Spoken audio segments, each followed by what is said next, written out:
2 cup গোটা মুগ, 1 cup ছোলার ডাল 7 ঘন্টা ভিজিয়ে রেখে সেদ্ধ করে নেব। 3-4 চামচ চা পাতা একটা পরিষ্কার কাপড়ে বেঁধে ডাল সেদ্ধর সময় প্রেসারে দিয়ে দেবো। তারপর কড়াতে তেল দিয়ে 3টে ডিম ভুর্জি বানিয়ে নেব। আমাদের ছোটবেলায় ডিম তড়কা কী জিনিস নামই শুনিনি, খাওয়া তো দূরের কথা।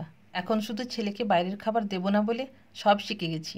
এটা সুন্দর সেদ্ধ হয়ে গেছে। চা পোটলাটা ফেলে দিয়ে কড়াতে আর সামান্য তেল দিয়ে লঙ্কা, তেজপাতা, থেতো করা গরম মশলা ফোড়ন দিয়ে পর পেঁয়াজ দিয়ে ভালো করে এইভাবে ভেজে নেব।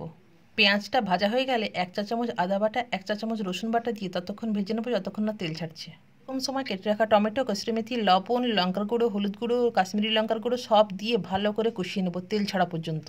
যখন মশলা খুন্তির সঙ্গে এরকম ঘোরাফেরা করবে সেই সময় অল্প জল দিয়ে আর একটু ঢাকা দিয়ে ফুটিয়ে নেব।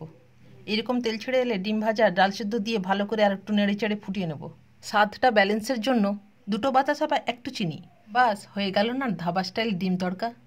সেই অপূর্ব স্বাদ।